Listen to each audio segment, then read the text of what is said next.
Hi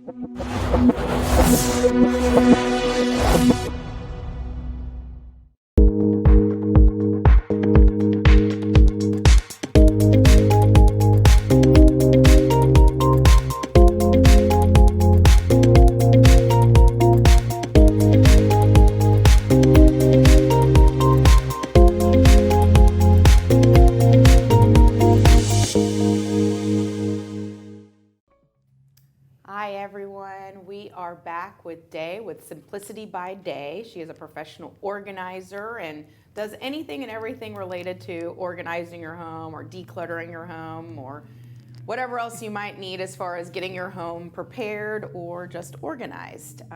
So welcome, Day. Thank you for coming. Thank you for having me. Why don't you tell us a little bit about yourself? A little bit about your background, where you're from, kind of what got you into the business. Sure. Well, I am a professional organizer, consultant, speaker, and author, and I am the owner of Simplicity by Day. I've been in business for 2 years, but I've been organizing for over 15 years. I started in college organizing, and it transitioned to my own home, my own family, my friends, my network. I launched my business in 2019, and it's taken off. I organize for realtors that are helping homeowners get organized for their move in or move out. I help small business owners organize their spaces, as well as just busy professionals who just need a little bit help in their homes, creating structure and balance so they're not running around, in these crazy lives that we live. So. How do you help the homeowners prepare their houses or vice versa, their offices, or move them, or what do you do exactly? Well, see, I know that when you're moving and you're selling a home, it's already a stressful process. So having someone come in to really just show you what things can be decluttered to create that stage home look so that it looks the best for the people that are interested in buying your home. And it also helps with the packing and the moving process, because if you declutter, you have less things to move, and you actually can go into your new home with a clean slate, a better foundation to be organized, to keep your family and your lifestyle on track for organizing. So I do that for homeowners and busy professionals as well, whether that's your pantry, closet, or even your home office.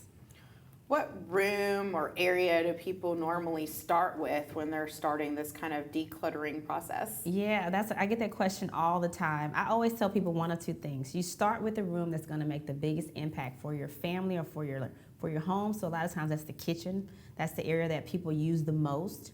But it could also be your office. If you're a business owner, that's where you make your money. That's where you need to be the most productive. So I say start with the room that's going to really make the most benefit, getting it organized first. And that's different for everyone. Yeah, so what's going to have the biggest impact on, either your day-to-day life or buying or selling a home or whatever it is, just kind of focus on that room first and go from there. Exactly. I know even for me, when I first moved into my new house, it was very overwhelming on what to even do with my stuff.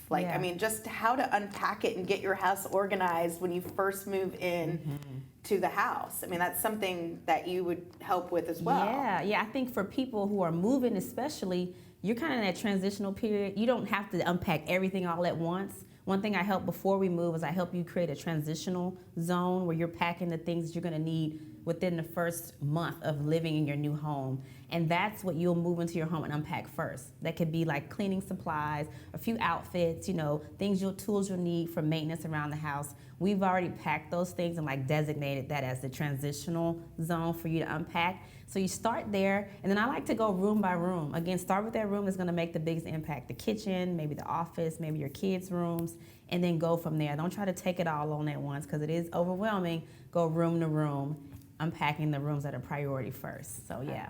I remember my closet was kind of one of those things that really overwhelmed me. I was like, okay, so how do I want to organize it? I want it to look all perfect and professional and stuff, but for me to spend the time, a lot of us are very busy professionals, so why don't we hire the people that do it professionally to help us get, our head around, how to kind of what would we want our house look like? Whether even hiring, a stager to stage the house from the beginning, or not stage it, but prepare you with furniture and stuff like that. They can combine with the organizer to come in and help get your house all organized and prepared and ready to go. Yeah. But also to make it comfortable, to have things be functional in your house, right? I always try to blend functionality and style. And I think that you make a good point. We are busy in the same way you would outsource someone to clean your house or do your lawn, or even, things like going to get your hair and nails done. We can all do these things ourselves, but do we have time? Do we know how to do it? Do we feel like even doing it in the first place? And if not, hire someone who loves to do it, who has a process in place and a system to help you, and take that weight off your shoulders. So that's something I do try to share with people, normalizing getting that help through organization. Yeah. Okay. So now we've organized our house. Yes. We've done all that. How do you get your family on board with keeping the house organized, maintaining that organization? Because I know I've had labels put on my house and little things in my pantry and stuff like that. And then, busy life, busy days, you just kind of put things in there, whatever. How can you get your family to help and keep you organized? That's a great question. A lot of times it's one person that calls me, the mom, the dad, and they'll try to get everybody on board. But I always tell them to take a step back and really find out how they naturally move through the house, like what areas are common for them. If they want labels, like what things are going to be needed for them to, be productive, and start with that step first. Because then if you start with your habits that you already have, it's going to be easier to maintain that for yourself and for your family. So if you always go to your closet and you kind of go get the same, few outfits, and you want to have them in a convenient place, like keep it organized that way. If your kids are always coming through the door through the mud room and throwing stuff around, you want to organize that space and kind of teach them how to keep it organized. But it's also habits for them as well. They're moving through the house the same way. They're going to the same spots. You're just creating a nice little organized package for them to keep it organized as well. So I think that's a big piece with your family, letting them know that this is our project, not just that one person who wants the home organized, but this is our home. We're all going to get it organized, and we're going to be better for it. So I guess maybe even telling them, like, hey, when you're looking for that toy or you're looking for something all day and you can't find it, if we're all organized together, you'll be able to find that. Yes, selling them why. I mean, you get them on board early to get some skin in the game, and they will definitely try to keep it because it looks pretty. You're right. It looks pretty. They're probably proud of it, and it makes life easier because they're not running around looking for that toy or that other shoe or that hair bow. They know exactly where it's at, and it makes life easier for everyone. So it does benefit everyone. I've used organizers in the past with clients as well, and I know that, like, in the end, a lot of them like their house even more after they're organized. Just like, oh, I actually like my house again, which I find really funny. I've had it's only happened once, but I had one actually decide to stay in their house once we decluttered and everything. They decided not to sell, which was no problem because I obviously want anyone to be happy with their home, and I know when they come back full circle, they'll hopefully come back to me to sell it for them. Absolutely. But I think that was one of the things that I know it's so refreshing too. I tell people, like, when you do actually do it to your home, it feels so good to have that kind of weight lifted off of your shoulder of all the clutter in your house, which kind of clutters your mind, colors your everything in your life. So I always make that connection about physical clutter impacts your mental clutter. And once you remove that physical clutter, you feel lighter, you feel better about yourself, and you create the home that you'll love to live in. I mean, your home is your sanctuary. You invest a lot of time and money into it. Why not do things to make it the best it can be for you and your family, for your lifestyle? So I definitely believe that for sure. I don't think people even think of their office space as being something important to organize and stuff, but it's probably even more important because if you go into work and you're kind of cluttery and your stuff is everywhere, how do you, function that day on how to do your day-to-day job? So actually organizing office, do you do a lot of offices? A lot of organizing for the offices for business owners, and a lot of people have transitioned to work from home.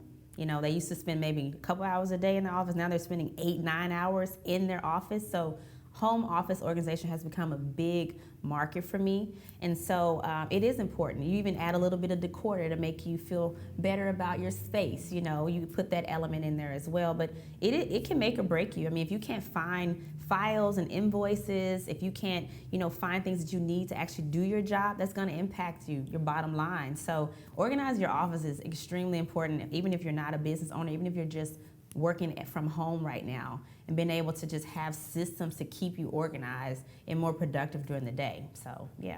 Okay, how about if, for example, there's two people sharing an office? I think a lot of people weren't prepared for that. A lot of people I have clients that personally bought homes last year and they just wanted a home office. Many of them work for homes.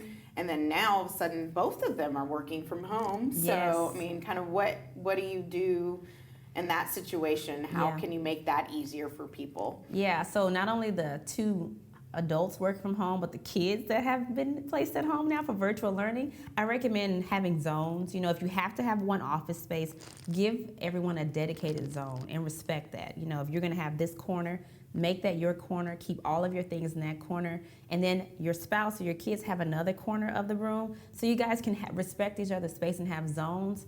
If there's opportunity for someone to relocate to maybe the kitchen table for, you know, important calls, or the patio, I've seen people do that as well, so that it's more of a mobile office. That's also recommended, but I think zones and just respecting boundaries is the best way to manage through this crazy time we're having to share offices and just be at home together. So. Is that kind of the same concept you would use if you had a really small home? Like, how do you kind of, if you have a smaller home and you have a lot of things, you know, not hoarder necessarily, but, you know, there's a lot of people just have a lot of things. Yeah. How do you deal with that? Well, first of all, I talked to them about decluttering. You know, the average home has 300,000 items in it, and we only use 20%, 80% of the time. So most things aren't even used frequently. So I'm like, how about we declutter?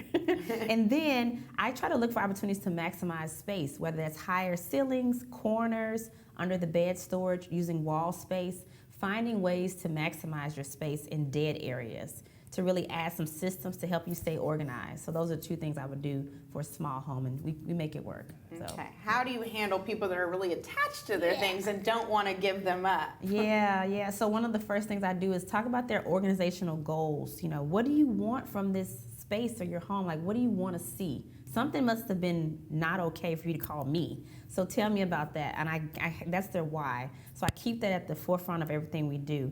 And a lot of times people are attached to sentimental items, but the sentimental items are like tucked away under a bed or rolled up in a closet somewhere. So I'll ask them, are you really honoring that sentimental item where it's at and honoring your goal for your home? A lot of times, no. So we'll find another way to repurpose that item, you know, make it smaller, maybe take a picture, maybe, you know, cut a piece and put it in a frame on the wall, so that you're both honoring that sentimental item and honoring your goals for your organization, for your home.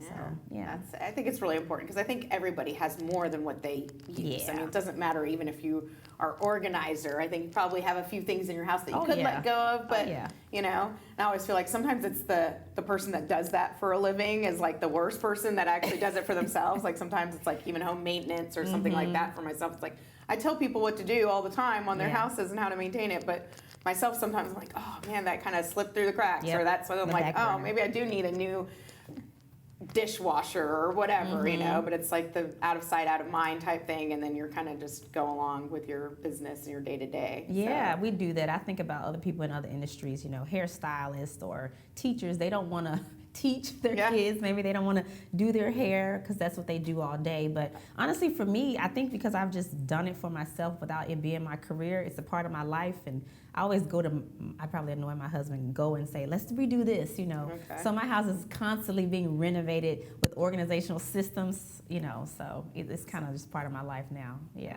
Great. Well, thank you so much for coming on, Day. It was great to meet you and hear about your business. Why don't you tell everybody else how to get a hold of you and how they can, you know, find you? Yes. So I am at simplicitybyday.com.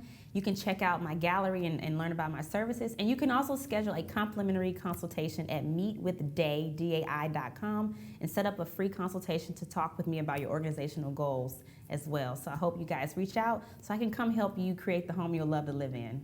Well, thank you so much for coming today. Thank you. And we'll be right back after this commercial break. All righty.